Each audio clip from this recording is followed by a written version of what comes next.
요즘 그 인공지능 시대다, 또 4차 산업혁명 시대다, 이제 이런 말들이 많이 들려지는 것 같습니다. 이제 가끔씩 저는 인터넷 서점에 들어가서 요즘에 그 베스트셀러는 어떤 책들인가, 어떤 동향의 책들이 팔리는가 가보면은 꼭 그 베스트셀러 명단 안에 뭐 인공지능에 관한 거, 또 4차 산업혁명에 관한 거, 이런 책들이 앞부분에 순위를 다투는 것을 종종 보게 됩니다. 그리고 이 자녀 교육과 관련해서도 이제 이 4차 산업 시대에 걸맞는 창의력 교육을 해야 된다, 이런 주장들을 굉장히 많이 합니다.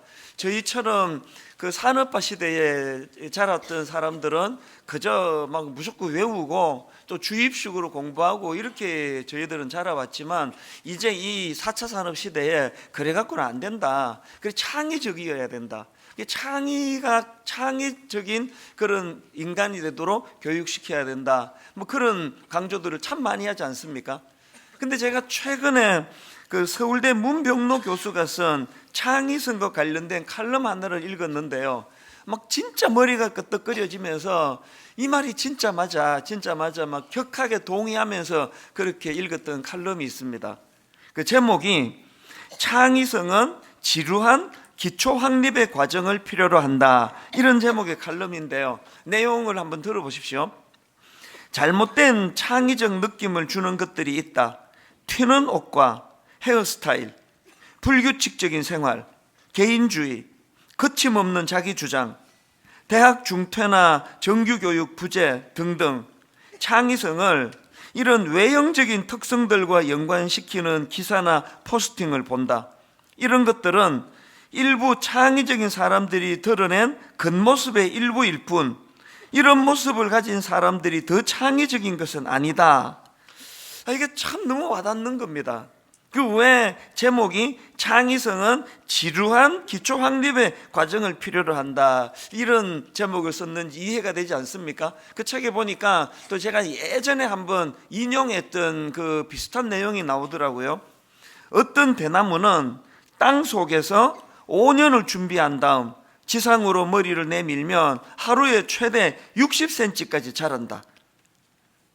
뭐 창의적이라고 그래서 막 튀는 옷을 입고 무슨 모양새를 같이 하고 이런 어떤 겉으로 드러나는 게 아니라, 모든 인생의 법칙이 그렇듯이 이것도 기초가 중요하다는 거예요.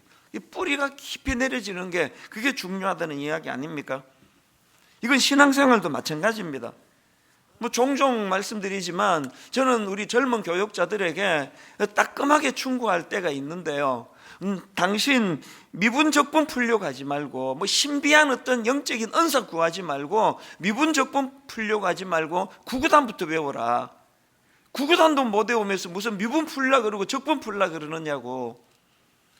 여러분, 우리 목회자들에게 구구단이 뭐겠습니까?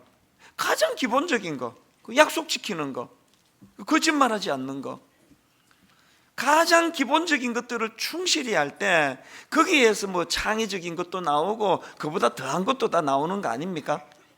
그렇기 때문에 우리가 지난 한 해를 반성하고 되돌아본다 할 때는 내게 이런 것들이 잘 지켜져 왔는가, 이거 돌아보는 거 아닙니까? 그리고 새해에 우리가 꿈을 꾸는 건 미분 잘 풀게 해주세요, 그 기도도 해야 되지만, 아버지 가장 인간의 도리, 가장 기본적인 거, 신뢰를 얻기 위한 거, 그래서 하나님 구구단을 잘 외우는 그런 새해가 되기를 원합니다. 이런 꿈을 가지고 우리가 밝아오는 새해를 맞아야 될 거라고 저는 생각합니다. 그러면 우리 기독교의 구구단이 뭡니까? 우리 기독교의 가장 기초가 뭡니까? 뭐 여러 갈래로 설명을 할 수 있지만 저는 그 중에서 마태복음 22장 37절부터 나오는 주님의 이 말씀이 가장 중요한 핵심 기초라고 저는 생각합니다. 예수께서 이르시되 내 마음을 다하고 목숨을 다하고 뜻을 다하여 주 너의 하나님을 사랑하라 하셨으니, 이것이 크고 첫째 되는 계명이요, 둘째도 그와 같으니 내 이웃을 내 자신같이 사랑하라 하셨으니, 이 두 계명이 온 율법과 선지자의 강령이니라. 예수님께서 가르쳐 주시는 이 하나님을 사랑하는 거, 뭐 이거 신앙생활에 뭐 이것만큼 더 기초가 있습니까? 모든 걸 다 하는데 난 하나님에 대해 관심이 없다, 난 하나님 별로 사랑하지 않는다, 하나님에 대해서 알고 싶지 않다, 이건 코미디 중에 코미디 아닙니까? 그런가 하면은 주님께서 가르쳐주시는 또 하나 중요한 기초가 내 이웃을 사랑하라는 거. 여러분, 지금 한국교회가 정말 저는 위기라고 생각하거든요. 이 한국 기독교가 어마어마한 일을 지금 해내고 싶어서 애를 많이 쓰지만요, 가장 기본적인 거, 이웃을 사랑하는가 과연? 그 무슨 우리가 갖고 있는 이 생각, 또 저 생각, 이거 하나도 극복되지 못하면서 이게 구구단도 못 외우면서 지금 미분적분 풀려고 하는 것과 같은 이런 가슴 아픈 현실이 오늘 우리들의 모습 아니냐, 그런 거예요. 저는 새해를 맞이하면서 마음으로 참 다시 한번 주님 앞에 은혜를 구하고 각오를 가지고, 제가 그 사무실에 이렇게 액자에 넣어가지고 들여다보고 있는 거 요즘 더 자주 보고 있습니다. 덜 논리적이면서 더 사랑하라, 덜 논리적이면서 더 사랑하기 원한다. 저 스스로도 한계를 느껴요. 너무 이성적이길 원하고, 누가 무슨 말을 하든지 간에 그 자체를 수용하기보다는 따지려고 그러고 분석하려고 그러고, 그건 나쁜 건 아니지만, 그러나 하나님 앞에 제가 구구단을 외우기 위하여 어떤 사람이 나하고 다른 생각을 가진 말을 하든지, 누가 나랑은 전혀 다른 주장을 하든지 간에 덜 논리적이면서 더 사랑하기 원합니다. 왜 그렇습니까? 주님이 말씀하셨거든요. 하나님을 사랑해라, 네 이웃을 네 몸과 같이 사랑해라. 저는 새해가 밝아오는 이 시점에서 정말 아까 그 교수님이 말한 것처럼 창의적인 인간이 되든 어떤 인간이 되든 가장 기본적인 거, 그 대나무가 하루에 60cm씩 자라기 위해서 5년간 뿌리 깊이 뿌리를 내리는 이 기초가 다져지는. 그래서 여러분, 새해에는 복잡한 거 없습니다. 하나님 더 사랑하자고요. 하나님 더 갈망하자고요. 사랑하면 알고 싶어져요. 연애해 보셨잖아요. 그 누구를 사랑하면은 그 사람의 모든 걸 알고 싶어요. 새해에는 진짜 하나님을 사랑한, 그리고 그 하나님을 알아가려고 몸부림치는 한 해가 되시기를 바랍니다. 거기에 그치지 않고 이웃을 사랑하는 거예요. 형제를 사랑하는 거예요. 제가 송구영신 예배 본문으로 이제 오늘 본문을 택한 것은요, 오늘 본문에는 구약의 제사 제도 중에서 이 화목제에 대한 그런 규정이 나오고 있기 때문인데요, 제가 왜 이번 송구영신 예배 때 이 화목제에 대해서, 화목제라는 제사 제도에 대해서 좀 공부를 하고 나눠야 되겠다 했냐니까, 바로 여기에 이 두 정신이 그대로 녹아 있기 때문입니다. 라이프 성경 사전으로 이 화목제라는 단어를 검색을 해보니까 이렇게 풀이합니다. 화목제란 하나님과 인간 사이의 분쟁을 종식하고 하나님과의 화평과 친교와 연합이 이루어졌음을 감사하여 드리는 제사. 그래서 화목제 안에는 감사제가 있습니다. 오늘 본문에서 이 화목제와 관련된 규정을 설명하는 과정에서 그러다 보니까 이 감사라는 표현이 여러 번 등장하는 것을 볼 수가 있는데요, 레위기 7장 11절입니다. 여호와께 드릴 화목제물의 규례는 이러하니라. 만일 그것을 감사함으로 드리려면 기름 섞은 무교병과 기름 바른 무교 전병과 고운 가루에 기름 섞어 구운 과자를 그 감사 제물과 함께 드리고, 또 15절에도 나옵니다. 감사함으로 드리는 화목 제물의 고기는 드리는 그날에 먹을 것이요 조금이라도 이터는 아침까지 두지 말 것이니라. 여러분, 우리 예수 믿는 사람들은 늘 하나님께 나아가려고 애를 써야 됩니다. 늘 하나님께 나아가려고 몸부림을 쳐야 되는데, 하나님께 나아가되 감사함으로. 우리는요, 하나님께 잘 나가지도 않을 분들은 나가면은 무슨 청구서를 들고 가요. 그 빚 받으러 가는 것처럼 이것도 주시옵소서, 저것도 주시옵소서, 그러면서 빚 받으러 가는 사람처럼 하나님께 나아가는데요, 여러분, 그거 아닙니다. 하나님께 나아갈 때 감사함으로. 오늘 아침에 우리 전체 교역자들과 함께 2019년 마지막 회의를 길게 가졌거든요. 맨 마지막에 제가 무슨 말씀을 드린지 아십니까? 우리 젊은 교역자들에게 나는 올 한 해를 마무리하면서 여러분에게 정말 내가 부탁하고 싶은 거 하나 있고, 나도 지금 그렇다. 그게 뭐냐 하니까 감사함으로 내년을 맞이하자는 거예요. 저는요, 이렇게 부족한 종이 내년에도 제가 하나님이 저를 쫓아내지 않으시고 여전히 강단을 지키도록 허락하신 게 너무 감사해요. 저는 하나님께도 감사하지만 또 여러분께도 감사합니다. 어떻게 이렇게 부족한 종의 말씀에 귀를 기울여 주시고 그렇게 말씀에 반응하시고 하는 그것들도 너무 감사하고요. 그래서 제가 이제 한 해의 마지막이 되는 오늘 아침에 교역자들과 말씀을 나누다 보니까 막 너무 감사한 겁니다. 하나님, 제가 내년에도 이렇게 분당 우리 교회 담임 목사로 이 자리에 설 수 있게 되는군요. 그랬더니요, 거기에 이런 일이 가능하기 위하여 우리 주님이 저를 위하여 얼마나 중보하며 기도하시며, 그런가 하면은 한 해만 더 참아 주십시다. 금년만 참으소서는 성경 말씀이 있잖아요. 한 해만 더 기회를 주시죠. 그 주님의 탄원이 막 들리는 것 같은 거예요. 너무 감사한 겁니다. 너무 감격한 겁니다. 여러분, 우리가 하나님 앞으로 자꾸 그 존전으로 나가야 되는데 감사함으로. 아까 그 찬양을 드릴 때도 참 모든 내 순간순간 그 하나님의 은혜가 있었기 때문에 내가 이 자리에 설 수 있게 된 거 아니냐, 그런 감사로 찬양을 드리는 게 너무 감격이 되더라는 겁니다.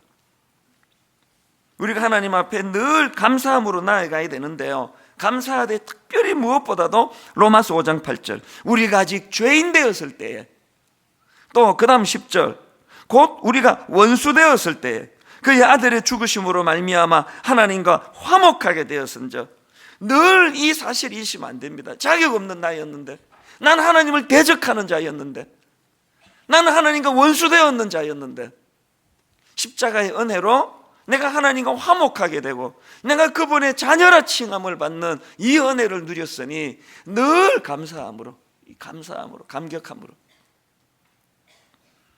이게 감사함으로 드리는 이 화목제의 모습인데요. 그런데 여러분, 여기서 굉장히 그 독특한 거 하나를 볼 수가 있습니다. 그게 뭐냐 하니까, 자, 본문 7장 15절부터 한번 보십시오. 감사함으로 드리는 화목제물의 고기는 드리는 그날에 먹을 것이요, 그날에 먹어야 된다는 게 나오고요, 조금이라도 이튿날 아침까지 두지 말 것이니라. 그러나 그의 예물의 제물이 서원이나 자원하는 것이라면 그 제물을 드린 날에 먹을 것이요, 그 남은 것은 이튿날에도 먹되, 그 제물의 고기가 셋째 날까지 남았으면 불사를 찌니, 만일 그 화목 제물의 고기를 셋째 날에 조금이라도 먹으면 그 제사는 기쁘게 받아들여지지 않을 것이라. 구약의 또 다른 제사인 번제는 제물의 전부를 다 태우거든요. 여기에 반해가지고 화목제는 일부만 태워 제사를 드리고 또 일부는 제사장들이 먹고, 그리고는 나머지는 주변 사람들하고 모여 함께 먹는데, 이 관련 규정이 뭐냐, 감사함으로 드리는 화목제물의 고기는 당일에 다 먹어야 되고요, 서원이나 자원함을 위하여 드리는 제물은 그 다음 날까지는 무조건 다 먹어야 된다는 거예요. 그런데 이게 문제가 뭐냐 하면은요, 레위기 3장에 보면은 화목제물은 소나 양이나 염소예요. 뭐 내장 떼고 또 뭐 제사장께 좀 뭐 갖다 드리고 뭐 그런 게 있지만, 거의 뭐 그 소 한 마리 이거를 그 당일에 다 먹을 수 있습니까? 요즘에는 막 이 먹방 유튜브 이런 데 많아가지고요, 막 자신 있다는 사람이 있을지 모르겠습니다. 최근에 제가 그 TV에서 우연히 보니까 아주 호리호리하게 생긴 젊은 여성이 나와가지고요, 그 먹방을 운영하는지 그랬는데 먹기 시작하는데 내 충격을 받았습니다. 접시가 끊임없이 나오고 도와주는 사람도 있어요. 먹고는 확 먹고 또 치우고, 확 먹고 치우고 막 계속 먹는 그 아가씨가 내가 잊혀지지가 않은데 솔직히 너무 부러웠습니다. 아니, 나는 이 뭐 라면 한 반 그릇만 먹어도 막 배가 불러가지고 이거 막 아쉽고 하는데 계속 먹더라고요.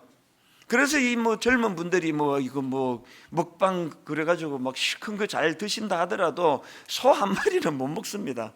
소 한 마리 드시는 분 계세요? 그런데 지금 하나님이 주시는 이 법칙이 너무 이상한 거예요. 아니, 지금 제물로 소나 양이나 염소를 지금 쓰라 그랬는데 그걸 그날 다 먹으라는 거예요. 이거 어떻게 하면 다 먹을 수 있죠? 어제 저녁에 제가 우리 아이들하고 같이 식사를 하면서 내가 아빠가 내일 이런 설교를 할 건데 하나님께서 그 제물로 소나 양이나 염소를 그날 다 먹으라 그랬는데 그 어떻게 하면 다 먹을 수 있니?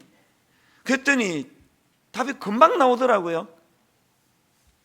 친구들 불러서 여럿이서 먹으면 되죠.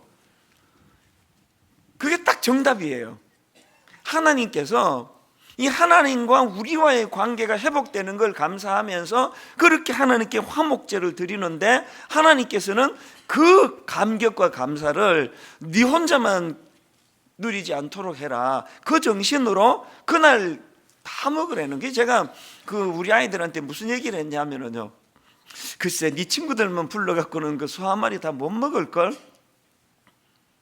소 한 마리를 그날 저녁에 다 먹으려면 개나 소나 다 불러야 돼. 네 좋아하는 애들만 부르고, 얘는 나한테 기분 나쁜 애라고 안 부르고, 얘는 나 원수야, 나 괴롭히는 놈이야, 그 다 빼고 나면은 절대로 못 먹어. 그래서 그 정신이 뭐겠습니까? 그 소 한 마리를 당일에 다 먹으려면 진짜로 다 오라 그래야 돼요. 내가 좋아하는 친구는 물론이고, 나한테 못된 짓 된 친구, 뭐 누구 막 원수고 뭐 다 불러야 돼요. 이게 화목제 정신입니다. 저는 지난 며칠 동안에 이 본문을 계속 묵상을 하면서 정말 우리 성도님들이 내년에 이 화목제의 정신이 회복되기를 바랍니다. 그래서 내 좋아하는 사람만 같이 감사를 나누는 게 아니에요. 꼴보기 싫은 사람도 억지로. 저는요, 아침마다 그렇게 기도합니다. 두 가지를 기도하거든요. 하나님, 오늘도 저 때문에 상처받는 성도님 없게 해주세요. 저 때문에 상처받는 우리 교역자가 없게 해주세요. 그렇게 기도하고요. 또 하나는요, 아버지, 오늘도 제게 상처를 준 사람이 있다면 아버지, 그 사람을 내가 품을 수 있기를 원합니다. 그렇게 막 안간힘을 써서 기도해요.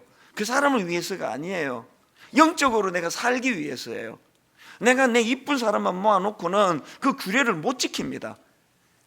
당일로 이것을 다 먹지 않으면 안 되기 때문에 마음에 들든 마음에 들지 않든 포용력을 가지고 그 사람들을 불러 모으는 것이 오늘 주님이 가르치시는 정신입니다.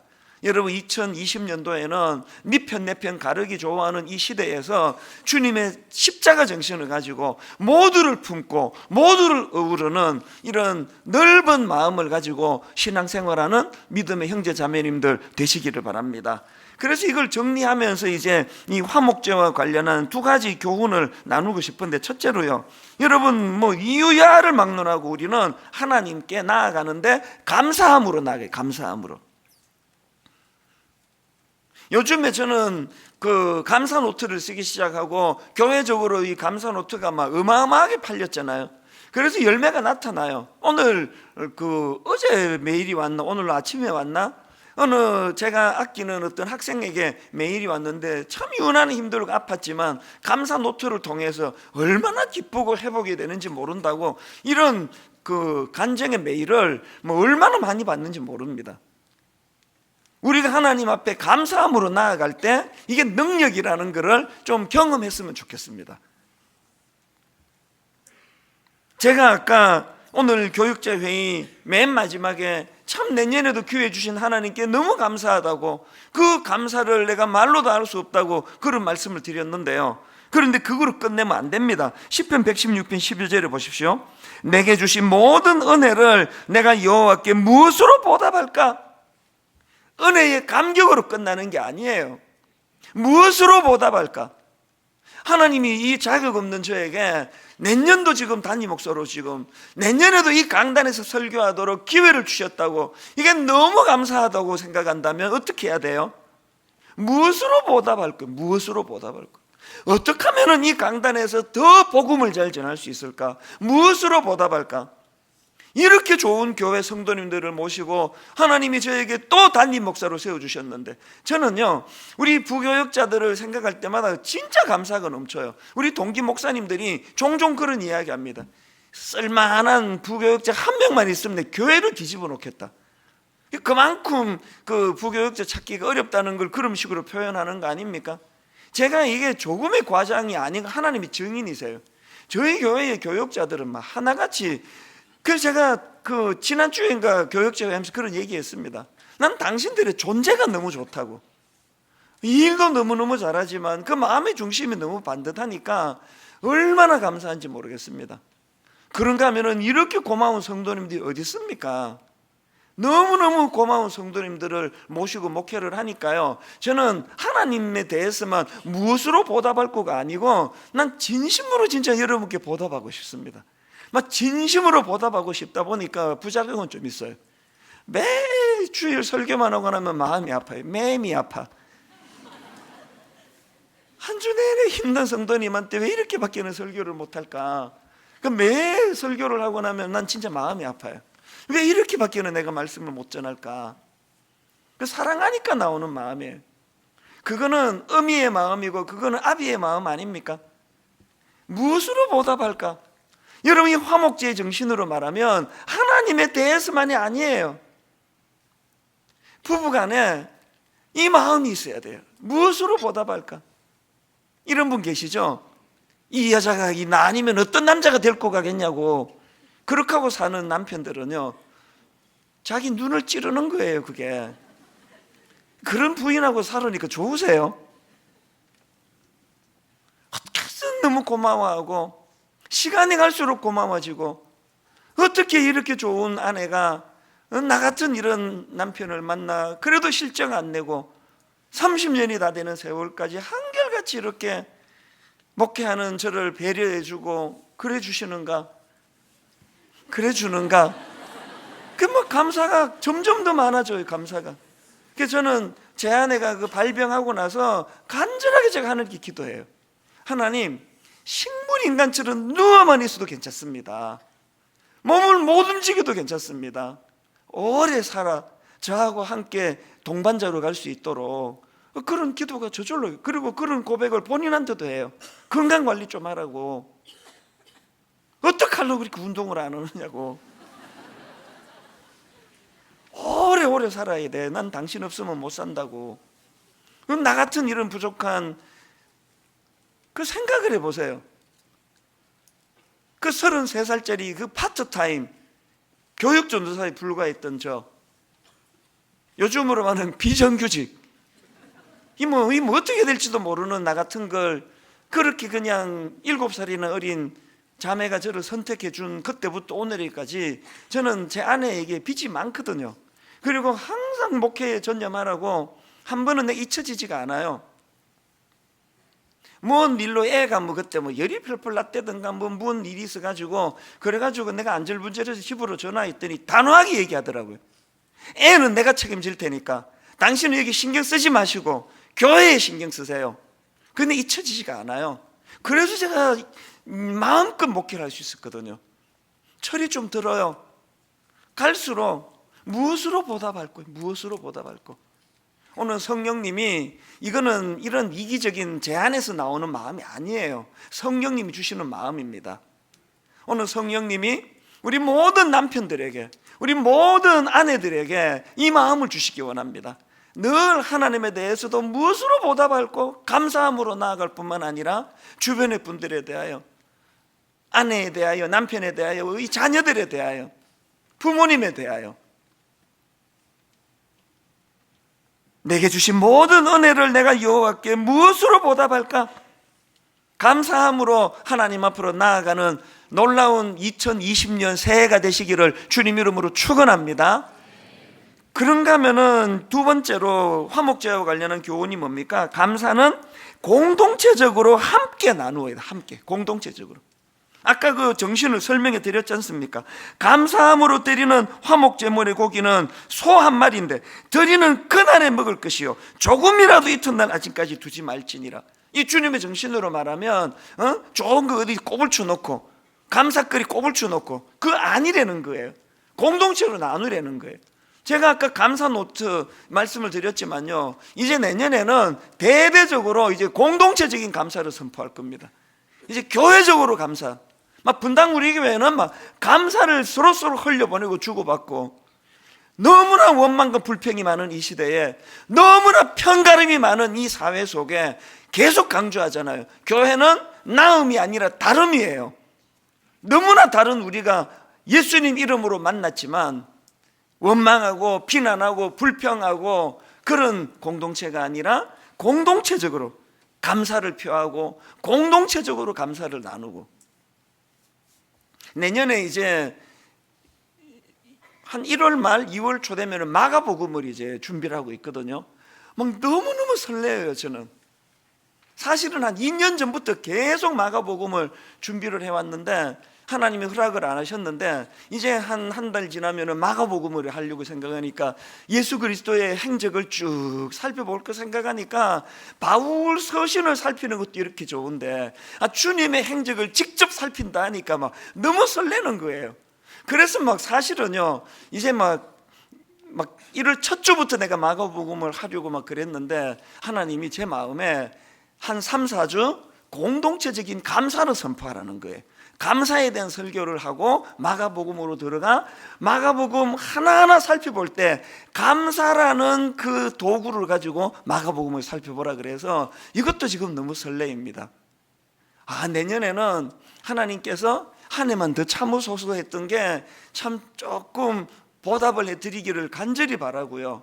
거기에 복음이 살아있는 강단, 복음을 감사함으로 받아들이는 그런 성도님들이 모인 우리 교회가 되기를 바랍니다. 그래서 저는 로마서 12장 15절 우리 교회 구호 아닙니까? 즐거워하는 자들과 함께 즐거워하고 우는 자들과 함께 울라. 즐거워하는 자들과 함께 즐거워하고 우는 자들과 함께 울라.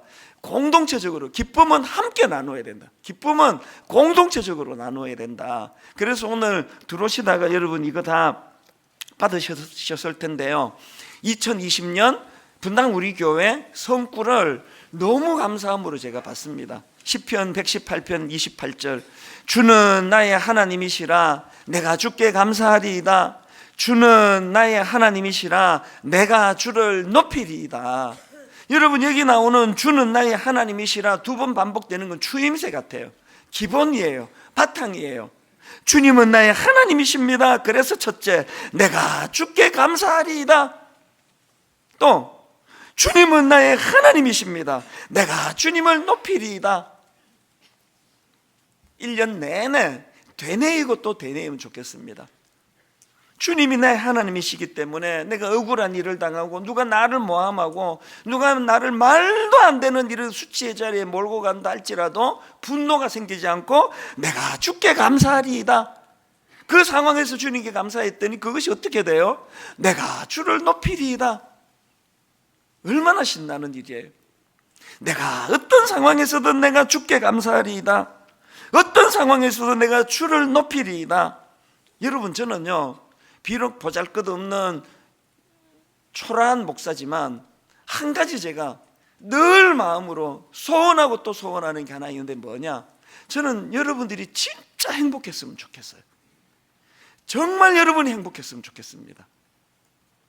23살 때 제가 가장 비참할 때 인격적으로 저를 만나주신 그 주님을 제가 경험하고 인생의 궤도가 완전히 바뀌어버렸는데요, 지난 세월을 쭉 둘러보면 주님 한 분만으로 나는 만족해. 개척 초기에 송림 고등학교 저기 정문에서 어떤 성도를 만나게 했는데 이분이 지각을 하는 바람에 이 찬양이 막 용솟음 치는데 그 사람 왔다 갔다 하고 하는데 그 정문 앞에서 내가 춤을 추면서 이 찬양을 불렀던 기억이 나요. 저는 몸치거든요. 대학 다니면서도 난 무슨 고고장 나이트클럽 그리스도인이라서 안 간 것도 있지만 저는 출입 금지할 만큼 춤을 못 추는 사람이에요. 이렇게 몸치인 제가 얼마나 그 은혜가 감격이 됐든지 저 정문 앞에서 막 다 보든지 말든지 막 스텝을 밟으면서 주님 한 분만으로 나는 만족해, 주님 한 분만으로 나는 만족해, 너무너무 기뻐 춤을 췄던 기억이 있거든요. 지금처럼 막 이렇게 많이 모이고 막 사람 많고 하면은 목회 성공해서 저러나 보다지 개척 초기는요 얼마 모이지도 않을 때예요. 주님 한 분만으로 나는 만족해.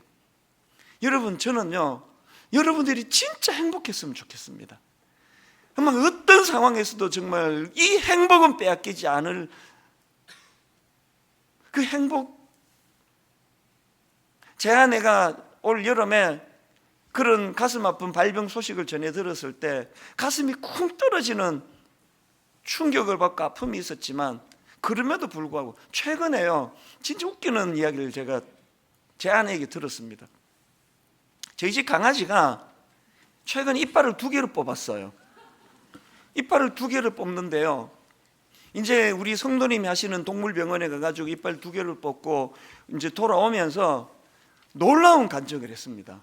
뭐라고 말하는 거니까요, 동물병원에서 이빨 2개를 뽑아야 된다는 얘기를 듣자마자 억장이 무너지는데, 자기 암 걸렸다는 것을 알았을 때는 아무렇지도 않았는데 강아지 이빨 2개 뽑아야 된다니까 억장이 무너지더래요.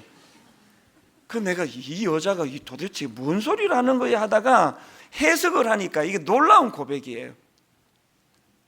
본인은 주님과 하는 동행하는 인생이다 보니까 놀라기는 놀라는데 마음에 절망은 없는 거예요. 충격은 없는 거예요. 그래서 그게 별로 크게 와닿지 않은 걸로 했는데, 이 강아지는 영혼이 없잖아요. 그러니까 여러분의 반응이 지금 내가 지금 너무 당황스러워서 이야기를 계속 해야 되나 지금 너무. 예수 믿는 저희는요, 주님이 붙잡아 주시는 인생은요, 암이 찾아와도 놀라기는 놀라는데 행복은 못 뺏어가요. 오히려 제 아내의 그 소식을 듣고 나서 더 애틋해지고 더 많이 사랑하게 되고 무엇으로 보답할까 이 마음이 더 커지는 걸 경험하거든요. 여러분 진짜 행복하기를 원합니다. 새해에 정말 행복하셨으면 좋겠어요. 그러시려면 주님을 모셔야 돼요. 주님과 동행하는 인생, 십자가를 통하여 주님과 화해하시고, 주님과 그 불화하는 인생은요, 무엇으로도 행복하지 않습니다. 오늘 결론을 저는 이렇게 맺기를 원합니다. 지난 주일날 예고해 드렸던 것처럼 오늘 여러분 의도적으로 상징적으로 이제 헌금하는 시간 아니고 헌물하는 시간 아니고 헌심하는 시간입니다. 우리 마음을 드리기로 원해요. 그래서 여러분 제가 숙제를 드렸잖아요. 이제 지난 월요일과 오늘 이틀 동안에 여러분들에게 나누어 드린 하나님께 드리는 이 감사 편지에다가 올 한 해에 아팠던, 상처받았던 거, 힘들었던 걸 재해석해서 그렇게 이거를 하나님께 드리자고. 여러분 오고 회사 갔다 오느라고 그 집에도 두고 왔네? 괜찮습니다. 헌금 주머니 돌아가면 빈 주먹 넣다 빼세요. 그냥 어차피 상징이니까. 아이고 나는 이틀 동안에 연말 연시 정신이 없어가지고 미처 못 썼네. 하나님 제가 오늘 집에 가서 혹은 내일 아침에 이거 쓰겠습니다. 결심하면 빈 주먹 넣다 빼세요. 이 행위를 제가 여러분에게 부탁하는 것은 뭐냐, 내 인생이 내가 경험한 어떤 사건이, 즐거운 일이, 슬픈 일이, 불행한 일이, 누가 나 잡아 죽이려고 달려드는 절망적인 이 모든 일이 하나님 없이는 해석하지 않겠다는 의지의 결단을 좀 하자는 거예요. 어떤 상황이든지 하나님과 함께하는 상황이라고 그렇게 재해석을 하자는 거예요. 진짜 빈 주먹 넣다 빼세요. 괜찮으니까. 하나님 내 마음을 드리기 원합니다. 그래서 본인이 암에 걸린 이 사건이 강아지 이빨 2개 뽑는 것보다도 덜 놀랄 사건, 강아지 이빨 뽑는 것보다도 덜 아픈 사건, 이게 예수 믿는 사람의 모습인 거예요. 그리고 그건 전혀 과장이 아니에요. 제 아내를 보면은 여전히 운동 안 하고요, 제멋대로 먹고요. 그래서 어떻게 이게 충격을 줘서 운동을 시킬까 지금 고민하고 있는데, 이거는 제가 농담으로 드리는 말씀이지만 여러분이 삶이 그랬으면 좋겠습니다. 그래서 우리 이 찬양 참 우리 어른들이 잘 부르시던 찬양이에요. 하나님의 은혜로 이 쓸데없는 자 왜 구속하여 주는지 난 알 수 없도다. 이게 알 수 없도다 투성이에요. 2절도 알 수 없도다, 3절도 알 수 없도다, 4절도 알 수 없도다, 막 계속 알 수 없도다인데 하나 안 됩니다. 내가 믿고 또 의지하면 내 모든 형편 아시는 주님 늘 보호해 주실 것을 나는 확실히 아네. 알아도 그냥 아는 게 아니에요. 나는 확실히 아네.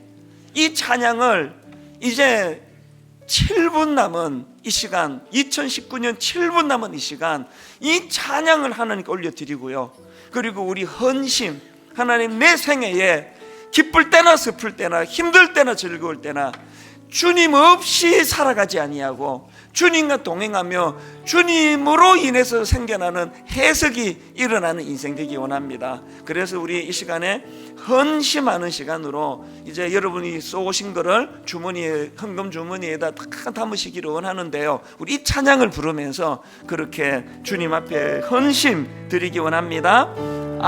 하나님의 은혜로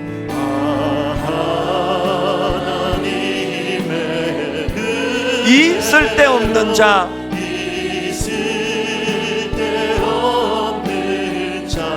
왜 구속하여 주는지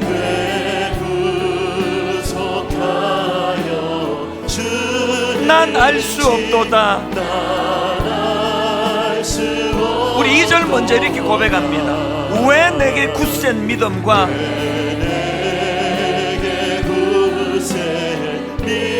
또 복음 주셔서 알 수 없습니다. 왜 내 마음이 항상 편한지 난 알 수 없도다. 우리 2절 한 번 더 고백하기 원합니다. 왜 내게 굳센 믿음과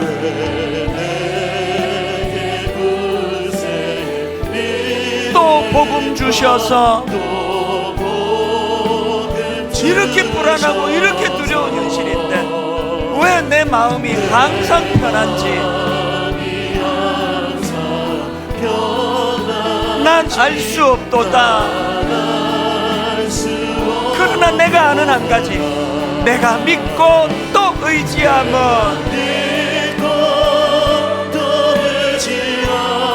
내 모든 형편 아시는 주님, 우리가 아는 한 가지, 확실히 아는 한 가지, 늘 보호해 주실 것을 나는 확실히 아네. 성령님, 왜 내게 성령 주셔서 이 메마르고 삭막한 이 세상 살며 내 마음 감동해 주 예수 믿게 하는지 난 알 수 없도다. 여러분, 우리 다시 한번 이렇게 고백하면 좋습니다. 왜 내게 성령 주셔서 이 메마른 시대에 내 마음 감동해 영안이 열려 주 예수 믿게 하는지 벅찬 가슴으로 고백합니다. 난 알 수 없도다. 내가 아는 한 가지, 내가 믿고 또 의지함은 내 모든 형편 아시는 주님, 늘 보호해 주실 것은 나는 확실히 아네. 내가 믿고 또 의지함은 믿고 또 의지함 내 모든 형편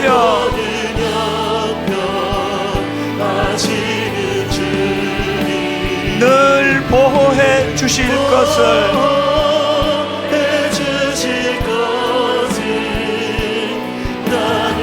나는 확실히 아네. 나는 확실히 아네. 나는 확실히 아네.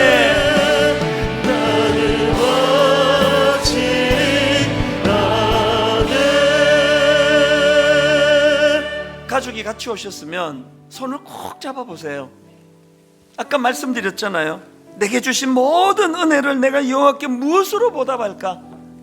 이 은혜가 있는 사람은요, 자기 아내에 대하여, 자기 남편에 대하여 똑같은 마음을 가집니다. 따지고 계산해서 하는 거 아니에요. 하나님 주신 선물이기 때문에 점점 소중해지는 거예요. 그 사람이 어떠한 거 상관없습니다. 여러분, 이렇게 기도하세요. 아버지, 내 아내에 대해, 남편에 대하여 내 무엇으로 보답할고 이 마음만 회복될 수 있다면 행복은 자기에게 오는 거예요. 얼마나 행복하겠습니까? 우리 가족이 손을 꼭 잡고, 하나님 올 한 해 어려움이 많았지만 이렇게 가정을 주시고 가족을 주셔서 함께 헤쳐나갈 수 있게 되어 얼마나 감사합니까? 하나님 은혜 감사합니다. 힘들었지만 여기까지 오게 된 거 에베네셀 하나님, 이제 내년에도 우리 가족의 손을 꼭 붙잡고 어떤 악한 것들도 끼어들지 못하도록 아버지 사랑의 끈으로 묶어주시기 원합니다. 우리 젊은 청년, 젊은 우리 청소년 형제자매 여러분, 부모님 위해 기도해야 돼요. 똑같이 약한 인생입니다.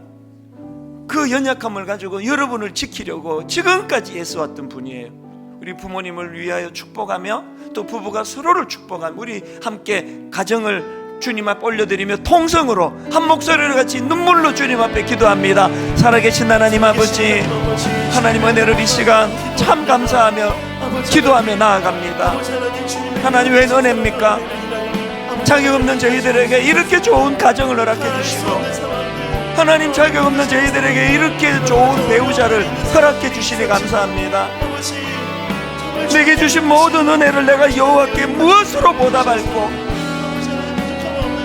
내게 주신 하나님의 은혜를 무엇으로 보답할고, 그렇게 고백할 때마다 먼저 이렇게 좋은 가정 주신 하나님께 감사하며 감격하며 그렇게 나아가기를 원합니다. 아버지 은혜 내려 주시옵소서. 하나님 오늘 이 시간 우리 가족들이 손을 꼭 잡고 함께 기도합니다. 하나님 맞잡은 그 손에 성령님이 함께하여 주시옵소서. 악한 것들이 함부로 끼어들지 못하도록, 하나님 악한 것들이 방해 공작 아버지 행하지 못하도록 사랑의 끈으로 묶어주시기 원합니다.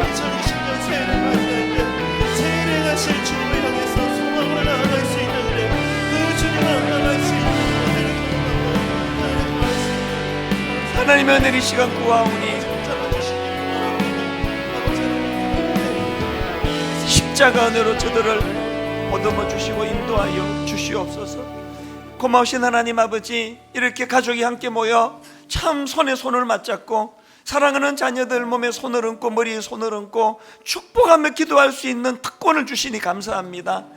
얼마나 사랑하는 우리 아들인데, 얼마나 사랑하는 우리 딸인데, 하나님 아직 영걸어지기도 전에 좌절을 경험하고 낙심을 경험하고 실패를 경험하고 끊임없이 마음에 패배감을 가지고 공격하는 이 시대를 살아가야만 하는 저들입니다. 무엇보다도 상상을 초월하는 유혹이 영적인 공격이 많은 시대입니다. 가치관을 빼앗아 버리려고, 기준을 빼앗아 버리려고 혈안이 되어 있는 시대입니다. 이 시간 하나님, 부모님이 몸에 손을 얹고 기도할 때 성령님 꼭 보듬어 주시기를 원합니다. 우리가 할 수 있는 일이 없어, 우리가 너무 무능해, 무기력해. 우리 부모들이 우리 주님 앞에 우리 아이들을 맡겨드립니다. 하나님 우리 아이들을 불쌍히 여겨 주시옵소서. 우리 아이들을 살려주시기를 원합니다. 오늘 부모님들이 몸에 손을 얹고 머리에 손을 얹고 기도할 때 성령님 강하게 그들을 붙잡아 주시옵소서. 너는 내 아들이라고, 너는 내 딸이라고, 내가 너와 함께 한다고, 어떤 경우도 너는 망하지 않는다고, 어떤 상황에서도 넘어지지 않는다고, 넘어졌다고도 벌떡벌떡 일어날 수 있다고, 이 하나님의 말씀을 의지하여 흔들림 없는 인생의 목표를 가지고 북극성을 발견한 인생처럼 잠시 혼란은 있어도 바로바로 그 북극성을 바라보면서 기준을 찾아 나아가는 그 북극성 대신 예수 그리스도를 발견하고 그분을 향해 나아가는 혼란 없는 자녀들 되게 하여 주시옵소서. 한국교회를 불쌍히 여겨주시고 한국 사회를 주님 긍휼히 여겨주시며, 하나님 참으로 하나님을 두려워하고 국민들을 위할 줄 아는 국회의원들이 내년 선거에서 많이 선출되도록 하나님 간섭하여 주시옵소서. 이렇게 아름다운 공동체와 또 만남의 축복 주신 주님께 감사드리옵고 예수님 이름으로 기도드립니다. 아멘. 이제 우리 송구영신 예배 마지막 찬양인데요, 정말 이 마지막 찬양을 하나님께 가장 영광스럽게 올려드리기를 원합니다. 그래서 올해에 이제 벌써 작년이 돼버렸네요. 2019년도를 마무리하고 2020년도를 맞이하면서 예수 그리스도 이름을 높이면서 마무리하기 원합니다. 수많은 무리들 줄지어 그분을 보기 위해 따르네. 우리 가사를 생각하시면서 함께 찬양하기 원합니다. 수많은 무리들 줄지어 그분을 보기 위해 따르네. 평범한 목수이신 그분 앞에 모든 무릎이 꿇어 경배하네. 모든 문제들 하나하나, 심지어 그분 앞에 죽음까지도 힘을 잃고 확신합니다. 생명의 근원 되신 예수 이름 앞에 모든 권세들 굴복하네. 온 정성을 다하여 선포합니다. 예수 이름 높이세. 능력의 그 이름, 예수 이름 높이세. 구원의 그 이름, 예수 이름을 부르는 자, 예수 이름을 믿는 자, 예수 이름 앞에 나오는 자, 복이 있도다.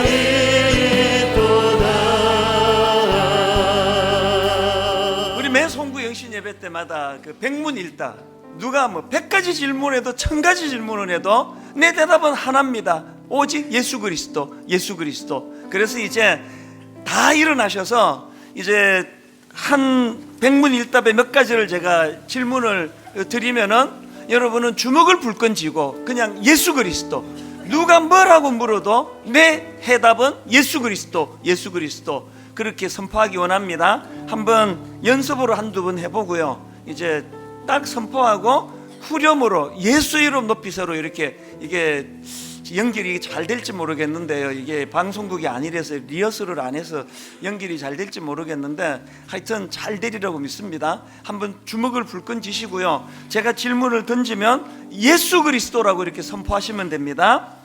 올 한 해 우리를 인도하시는 분은 누구십니까? 예수 그리스도. 새해에도 변함없는 사랑으로 우리를 인도하실 분은 누구십니까? 예수 그리스도. 한 해를 마무리하면서 최고의 감사를 드려야 할 분은 누구십니까? 예수 그리스도. 연습이라서 이렇게 살살 말씀하신 거죠. 이제 시작할 때니까요, 저는 지금 1부부터 3부까지 이제 지금 거의 목이 지금 거의 끝에 왔거든요. 쉬어도 괜찮아요 이제. 그러니까 우리가 소리를 질러 주님 앞에 예수 그리스도를 선포하고, 그리고 나서 이제 후렴으로 예수 이름 높이세, 예수 이름 높이세. 예수 그리스도가 내 인생에 좌정하시는 주인이 되신다면 어떤 상황에서도 우리 인생은 주님 앞에서 행복한 그리스도인이 될 줄로 믿습니다. 자, 준비되셨죠? 주먹을 불끈 쥐고 주님 앞에 이렇게 선포합니다. 올 한 해 우리를 인도하신 분은 누구십니까? 예수 그리스도. 새해에도 변함없는 사랑으로 우리를 인도하실 분은 누구십니까? 예수 그리스도. 우리를 사랑하셔서 자신을 화목제물로 내어주신 분은 누구십니까? 예수 그리스도. 하루를 시작할 때 제일 먼저 감사해야 할 분은 누구십니까? 예수 그리스도. 하루를 마무리할 때 그때 또 감사해야 될 분은 누구십니까? 예수 그리스도. 우리의 원망을 감사로 바꾸시는 분은 누구십니까? 예수 그리스도. 우리의 고통을 치유하시는 분은 누구십니까? 예수 그리스도. 우리 가정을 감사로 채우시는 분은 누구십니까? 예수 그리스도. 우리 교회를 감사로 채우시는 분은 누구십니까?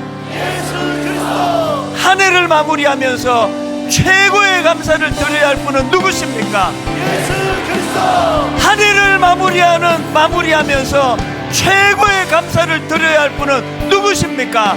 예수 그리스도. 그 주님을 이 시간 찬양합니다. 예수 이름 높이세. 예수 이름 높이세. 능력의 높이세. 구원의 그 이름, 예수 이름을 부르는 자, 예수 이름을 믿는 자, 예수 이름 앞에 나오는 자, 예수 이름 앞에 나오는 자, 복이 있도다. 나의 계획이 실패하고 나의 계획이 실패하고 나의 소망이 끊어질 때 여러분 그를 잊지 마십시오. 삶의 주관자 되신 그분 앞에, 주관자 되신 그분 앞에 나의 무릎을 꿇어 경배하네. 나의 삶을 그분께 맡길 때 여러분 그 평안을 아십니까? 비로소 나의 마음 평안해. 구원의 반석 대신 예수의 이름은 소리 높여 찬송하네. 여러분 새 첫날 첫 시간 온 전심을 다하여 찬양합니다. 예수 이름 높이세. 능력의 그 이름, 예수 이름 높이세. 구원의 그 이름, 예수 이름을 부르는 자, 예수 이름을 믿는 자, 예수 이름 앞에 나오는 자, 예수 이름 앞에 나오는 자, 복이. 우리 마지막으로 예수 이름 높이세. 예수 이름 높이세. 능력의 그 이름, 예수 이름 높이세. 구원의 그 이름, 예수 이름을 부르는 자, 예수 이름을 믿는 자, 예수 이름 앞에 나오는 자, 이름 앞에 나오는 자, 복이 있도다. 주님의 높고 위대하심은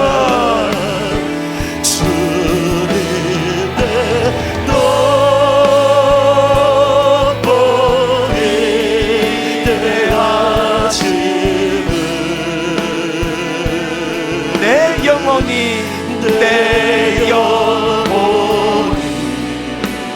찬양하네.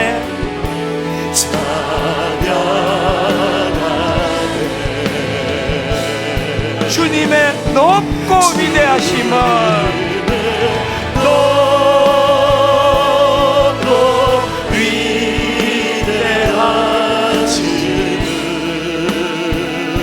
내 영혼이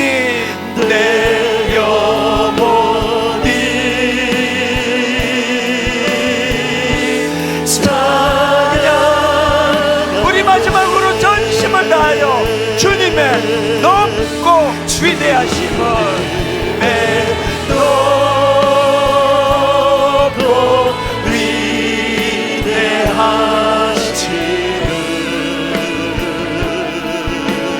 내 영혼이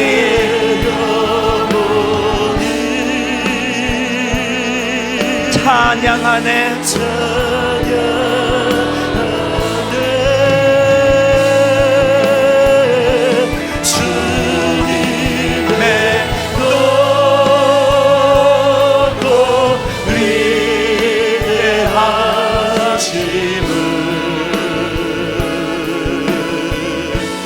내 영혼이 찬양하네.